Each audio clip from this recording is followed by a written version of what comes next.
di ko wax chaque jour ñii sax di ko wax yoo xam ne souvent day ñàkk tegin nekk di dox ci mbedd mi. te moom am na doole boo xam ne moo leen jàpp comme ni ko ñeneen daan def avant ak l'article 80 entre autres te defu ko. donc yaakaar naa ne aussi ci wàllum conseil constitutionnel je reviens dessus encore à plusieurs reprises sunu régime bii dem nañu conseil constitutionnel ne leen non te moom dugal ci loxoom donc yaakaar naa bii aussi du ci dugal loxoom moom nag mën na am yéeneem nit la comme ñëpp aussi nit la mën na am yéeneem gis ne problème yi par exemple au niveau de l'exécutif lii mënatu fi nekk mu yaakaar jiwu mën na dem waaye loolu nag les juges constitutionnels ñoom ñoo ko mën a addu. très bien ñoo ciy addu. Bachir. waaw Mohamed man de damaa jàpp ni Diomaye moo ñu tooñ. Diomaye moo ñu tooñ ñaari yoon. lu tax. bu njëkk bi xam nga dafa am nañ tuddee ay tradition républicaine te nag boo ñëwee ci réew am na loo xam ne binduñu ko ci texte mais dañ noonu lañ ko daan defee ko noonu benn ci exemple tradition républicaine boo xam ne Diomaye respecté wu ko moo di ni tàmmoon nañu les anciens patrons de la police nationale les anciens patrons de la gendarmerie les anciens patrons de l'armée boo leen wàccee ci fonction nga nommé leen ambassadeur xam nga lu tax nga leen nommé ambassadeur ñoom ñëpp ils ont le grade de général un général c'est un traitement à vie mooy maanaam boo ko doon fay 10 millions waxuma loolu la ñuy fay ko xaw ma seen salaire mais dama ne boo ko doon fay 10 millions ba keroog suñu borom di ko moom 10 millions nga koy fay léegi yow nit koo xam ne bu tëddee da nga koy fay bu toogee da nga koy fay bu doxee da nga koy fay te il est encore valide mënoo ko utiliser. liggéeyloo ko moo waraloon ñu jël tradition boobu doon leen nommer ay ambassadeurs boo leen yóbbee dans des fonctions diplomatiques doo leen fay salaire indemnité rek nga leen di fay mais xoolal 2024 ba mu fi toogee ba léegi ñu fi wàccee ñëpp ci gendarmerie ci armée ci police nationale ñoom ñëpp ñu ngi seen kër yi tëdd. ñu ci am grade général ñoom ñëpp ñu ngi si kër xoolal Thiendella Fall ancien directeur général de la police grade général la yor muy këram tëdd te il est encore en activité Seydou Bokar Yàgg en activité général Moussa Fall moom ñu ngi koy soog a reverser deuxième section ainsi de suite donc tradition républicaine dafa am ci réew bokk na beneen avantage bi lu taxoon ñu leen ko doon def c'est des gens yoo xam ne ils sont dépositaires de beaucoup de renseignements de beaucoup d'informations loolu yëpp taxoon na. ils savent ce qui se passe dans ce pays. voilà bàyyi leen ñuy tëdd fii di nelaw gënul ci yow.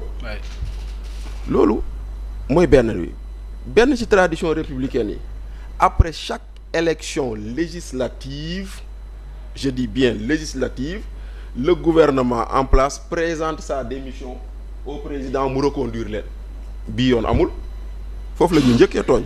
parce que si le gouvernement avait présenté sa démission lu ñuy waxtaanee nii du am parce que Ousmane Sonko aurait perdu son titre de premier ministre lu ñuy waxtaanee du am man defe naa toog naa fii Ndoumbelane nee naa leen waxoon leen ko neewoon leen tradition républicaine buy wax ni gouvernement après élection législative gouvernement day présenter démission am on ne l'a pas fait. C'est clair. Parce que on ne disait pas d'autres da ngay présenter cette démission on reconduit les mêmes ministres les mêmes fonctions au même poste et ça continue mais c'est juste pour marquer que gouvernement bi jeex na ak législature bi entamé nañ beneen gouvernement avec la nouvelle législature loolu moo foofu la ñu njëkkee tooñ beneen bu ñu tooñ bi mooy ba muy def interview ak médias yi. qui ça. moom président de la république ndaxte fa la ñu newee bu nekkatul premier ministre mën na dellu assemblée. waaw. mais moom Diomaye mooy constitution ba wax ku war a dellu ak ku dul dellu ce n'est pas son rôle. c'est le garant. non il est le garant mais il n'est pas la constitution il est le garant des bons fonctionnements des institutions mais le gardien véritable de la constitution c'est le conseil constitutionnel. ok. kon il revenait pas au président de la république de faire une telle déclaration boo ko defee xam nga lan mooy doon inconvénient bi bu ëllëgee bu conseil constitutionnel waxee leneen tu seras désavoué.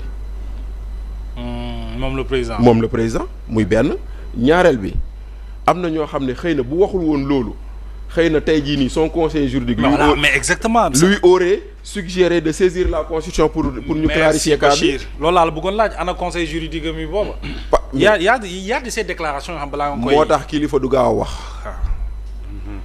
moo tax kilifa du gaaw a wax ndaxte waxam jiitu na ko léegi mënatu see laaj.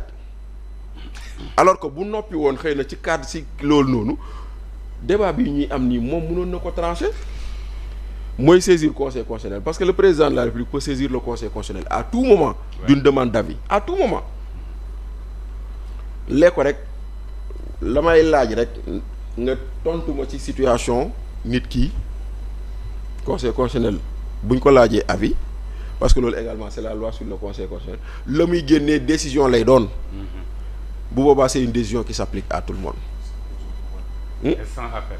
Et sans appel loolu moo waraloon monsieur naka la Faye.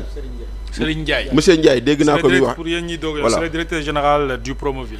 d'accord enchanté nu mu tuddati monsieur Ndiaye mu ngi wax lu am solo conseil constitutionnel bañ ko taxawalee 1993 ba tey.